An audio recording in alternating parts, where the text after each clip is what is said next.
ఇతని పేరు అనిల్. అనకాపల్లి జిల్లాలోని రోలుగుంట మండలం కె అడ్డసారం. అనిల్ డిప్లొమా చదివాడు. విశాఖపట్నంలో ఉద్యోగం చేసేందుకు ఓ ఇంటర్వ్యూకు వెళ్లి స్విగ్గీ డెలివరీ బాయ్ గా తన ప్రయాణం మొదలుపెట్టాడు. అందులో భాగంగా మొదటి రోజు పనిలో దిగిన అనిల్ కు అత్యంత దారుణమైన పరిస్థితులు ఎదురయ్యాయి.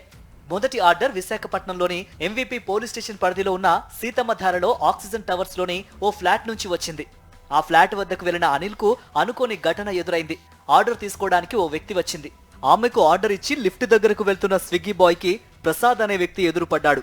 తనకు మర్యాద ఇవ్వలేదు అంటూ తనను అన్నా అని పిలవడానికి నీకేం అర్హత ఉంది అంటూ వాగ్వాదానికి దిగాడు ప్రసాద్. ఈ వాగ్వాదం అనిల్ పై నిందితుడు ప్రసాద్ దాడి చేసేంత వరకు వెళ్ళింది. లిఫ్ట్ వద్ద అనిల్ పై దాడి చేసిన అనంతరం గొడవ వద్దు అని చెబుతున్న ప్రసాద్ వినకుండా మెట్ల వెంబడి వెళ్తున్న అనిల్ పై పరిగెత్తుకుంటూ దాడి చేశాడు. అక్కడి నుంచి వెళ్లిపోతున్న అనిల్ ను ఆపేందుకు సెక్యూరిటీకి ఫోన్ చేసి స్విగ్గీ డెలివరీ బాయ్ కిందకు వస్తాడు, అతని ఆపేయాలి అంటూ ఆదేశాలు జారీ చేశాడు. కిందకు వెళ్లిన తర్వాత విచక్షణారహితంగా కర్రతో దాడికి యత్నించాడు ప్రసాద్. స్విగ్గీ బాయ్ బట్టలు విప్పించి ప్రసాద్ దాడి చేశాడు. ఇది చూసిన అపార్ట్మెంట్ వాసులు ప్రసాద్ ను నిలదీశారు.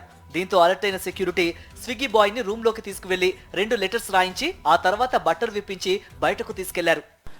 ఈ లిఫ్ట్ రావడానికి టైం పడుతుందని చెప్పేసి నన్ను కొట్టడానికి వస్తుంటే నేను స్టెప్స్ ఉంటే నేను దిగితే నన్ను ఆయన పరిగెట్టుకుంటా నాతో పాటు కిందకి 29 ఫ్లోర్లు కూడా నాతో పాటు దిగారు సార్ నన్ను కొట్టడానికి. అక్కడి నుంచి నేను కిందకి వెళ్ళిపోయాను సార్. కిందకి వెళ్తే సెక్యూరిటీకి ఆయన ఫోన్ చేసి ఒక అబ్బాయి వస్తున్నాడు గేట్ క్లోజ్ చేయని చెప్పేసి సెక్యూరిటీకి ఫోన్ చేశారు సార్. చెక్పేట అక్కడి నుంచి తెచ్చుకొని వచ్చి ఇష్టాసారం వచ్చినట్టు ఆయన 4-5 సార్లు కొట్టారు సార్. నా చేత బలవంతంగా 2 లెటర్లు రాయించుకున్నారు సార్, ఒకటి కాదు సార్. నేను ఏం చెప్తే నువ్వు వదిరాయాలి, లేదంటే కేసు నీ మీద గంజా కేసు పెడతాను. నేను డిపార్ట్మెంట్ వాడిని, పోలీస్ డిపార్ట్మెంట్ అని చెప్పేవారు సార్ అతను. నేను డిపార్ట్మెంట్ వాడిని, నేను ఏదైనా చేయగలను, నిన్ను నీ స్థాయి అంతా అది ఇది అని చెప్పేసి నన్ను అన్నారు సార్. ఈ ఘటన అనంతరం కొంతమంది ఆక్సిజన్ టవర్స్ వద్ద భారీ ఎత్తున చేరుకొని అనిల్ కు మద్దతుగా ఆందోళనకు దిగారు. మొదట అందరూ స్విగ్గీ బాయ్ చనిపోయాడు అనుకున్నారు.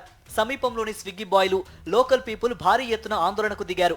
అప్పటికే స్విగ్గీ బాయ్ గాజువాకలోని ఓ ప్రైవేటు ఆసుపత్రిలో చికిత్స పొందుతున్నాడు. ఆసుపత్రికి వెళ్లి పోలీసులు బాధితుడి స్టేట్మెంట్ ను రికార్డ్ చేశారు. ఆ నోట ఈ నోట ఈ విషయం సంచలనంగా మారడంతో కేసు నమోదు చేసిన ఎంవీపీ పోలీసులు నిందితుడు ప్రసాద్ పై SC/ST అట్రాసిటీ కేసు నమోదు చేశారు. నిందితుడిని అదుపులోకి తీసుకుని కోర్టులో హాజరుపరచగా ఏప్రిల్ 7వ తేదీ వరకు అతనికి కోర్టు రిమాండ్ విధించింది. నిందితుడిని కఠినంగా శిక్షించాలని బాధితుడు, అతని బంధువులు డిమాండ్ చేస్తున్నారు.